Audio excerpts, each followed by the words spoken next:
दिवसापासून उपोषण बसलेले माझे 5 पांडव, आपण या ठिकाणी बघत आहोत अखंड महाराष्ट्रातलं प्रत्येक जिल्ह्यातून कोळी समाज या ठिकाणी सोलापूरच्या मार्गावर निघत आहे.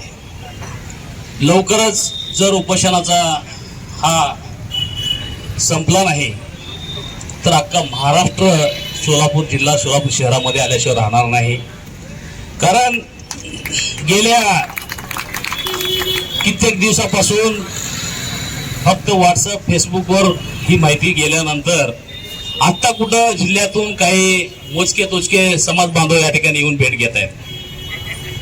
आंदोलनाची तीव्रता जास्तीत जास्त प्रमाणात वाढत चाललेली आहे. प्रशासनाने लवकर दखल घ्यावी आणि या कोळी समाजाची जी मागणी आहे, मागणी आमची दुसरी असं काय गैर नाही आहे. कायद्याच्या चाकोटीत बसून आमची मागणी आहे. आमच्यासाठी काय नवीन तरतूद करण्याची गरज नाही, आर्थिक बजेट करण्याची गरज नाही. जे आमचं आहे, आमच्या पूर्वजापासून जे आम्हाला न्यायिक हक्क आहे ते हक्क आम्हाला मिळवण्यासाठी आम्ही या ठिकाणी बसलोय. या भारत देशाला, या जगाला रामायण आणि महाभारताची शिकवण देणारा आमचं कोळी समाज आज या ठिकाणी शासनासमोर भीक मागण्याची वेळ आम्हाला आलेली आहे. तर आम्ही शासनाला एवढं सांगू इच्छितो की आमचा समाज फार संयमी, शांत आहे. आमचा युवा नेता शरद कोळी गेल्या 8 दिवसापासून रात्रंदिवस या ठिकाणी आमच्या हे 5 पांडवांचा सांभाळ करत आहे. अख्खा महाराष्ट्रातला समाज या ठिकाणी हे चालू घडामोडी आपल्या नेत्राने बघून काय काय केलं पाहिजे, काय करावं लागणार आहे याची भूमिका त्या ठिकाणी मांडण्याचा प्रयत्न करत आहे. आमचं म्हणणं एवढंच आहे की आता सध्याला येत्या 10 ते 15 तारखेला आम्हाला माहिती आचारसंहिता लागणार आहे. त्याच्या आतमध्ये आमच्या कोळी बांधवांना न्याय देऊन, आम्हाला लवकरात लवकर अध्यादेश देऊन, हाय ते दाखले आम्हाला त्या ठिकाणी जातीचे दाखले, वैधता प्रमाणपत्र या ठिकाणी जर दिलात. कारण गेल्या 1 महिन्यापूर्वी माननीय मुख्यमंत्री साहेबांनी त्यांच्या दालनामध्ये एक बैठक घेतली होती. त्या बैठकीमध्ये माननीय मुख्यमंत्री साहेबांनी आमचे जे आदिवासी बांधव आहेत त्यांनाही बोलवलं, आम्हालाही बोलवलं. त्या ठिकाणी प्राध्यापक खानापुरे सरांनी चांगल्या पद्धतीनं सगळं मांडणी करत असताना विनाकारणच कोणतं मध्ये उठून आमच्या समाज बांधवांना हे बोगस आहेत असे शब्द वापरलं. त्यामुळं समाज संयम असलेला संयमपणा सोडला आणि मीटिंग मध्ये गोंधळ झाला. असं करत करत आतापर्यंत आमच्या समाजाला या ठिकाणी आमच्या सवयीपासून आम्हाला या ठिकाणी दाबून ठेवण्यात आलेलं आहे. त्याला माहिती आहे हे संयम आहेत, काय तर भडकव बोललं भडकतात आणि त्या ठिकाणी गदारोळ होतो. आणि हाय ते जे मुख्य मुद्दा जिथं आपल्याला गाठायचा आहे तेच विषय मुख्य राहून जात आहे. आता 1 तासापूर्वी आम्ही सर्वजण समाज बांधव एकत्रित वाल्मिकी जयंतीचं नियोजन करून सर्वजण मिळून या ठिकाणी येण्यासाठी तयारीत आम्ही त्या ठिकाणी मिटिंग घेतली होती.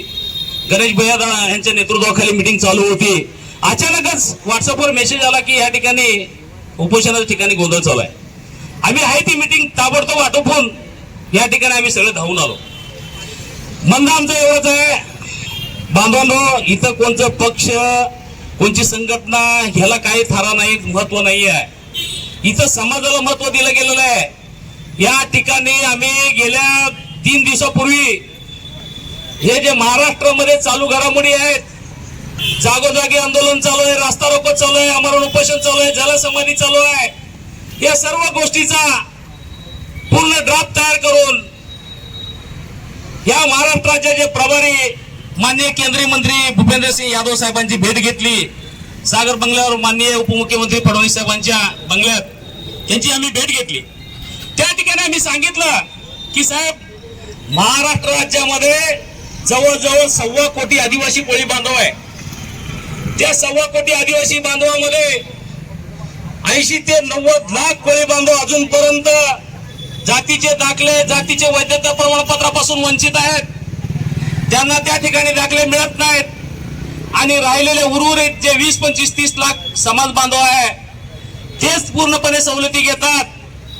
आज त्या ठिकाणी जे 24-25 आमदार आमच्या आदिवासीचे आहेत ते म्हणतात, हिशोब लावताना त्या ठिकाणी लोकसंख्या धरत असताना अख्ख्या महाराष्ट्रातला कोळी समाज आम्ही सर्व एकत्रित आहोत, एक आहोत हे दाखवून त्या ठिकाणी आमदारकी मिळवतात, खासदारकी मिळवतात.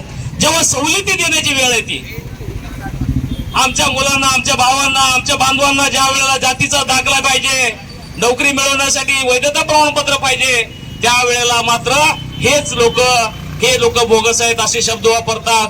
जर खरोखरच तेच खरे आदिवासी असतील आणि आम्हाला जर बोगस म्हणण्याचा कोणी प्रयत्न करत असेल, ते सत्ताधाऱ्यामध्ये आमदार आहेत, विरोध पक्षामध्ये आमदार आहेत, परंतु जेव्हा प्रश्न येतो समाजाचा त्यावेळेला सर्व ते एकत्रित येतात.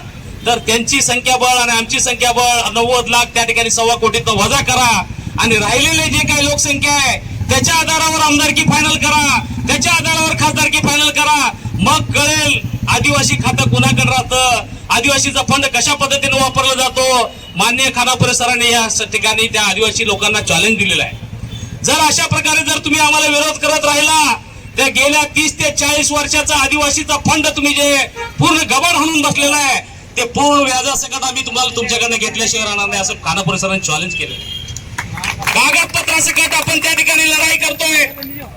शासनाच्या आदेशानुसार आमच्या नोंदी 1921, 1911, 1821 पासून या ठिकाणी नोंदी करत जनगणनेच्या 1911 पर्यंत जे नोंदी झाल्या, 2011 पर्यंत जे नोंदी झाल्या, त्याच्या अगोदरच्या नोंदी कोळी करण्याचं कारण देखील शासनाचा आदेश होता. त्यामुळे आमचे नोंदी कोळी झाले. आता कुठं आमचे समाज बांधव शिकत सुशिक्षित होत आले, तेव्हा आम्हाला महादेव कोळी लावलं पाहिजे, मल्हार कोळी लावले पाहिजे, टोकरे कोळी लावले पाहिजे, या गोष्टी आमच्या लक्षात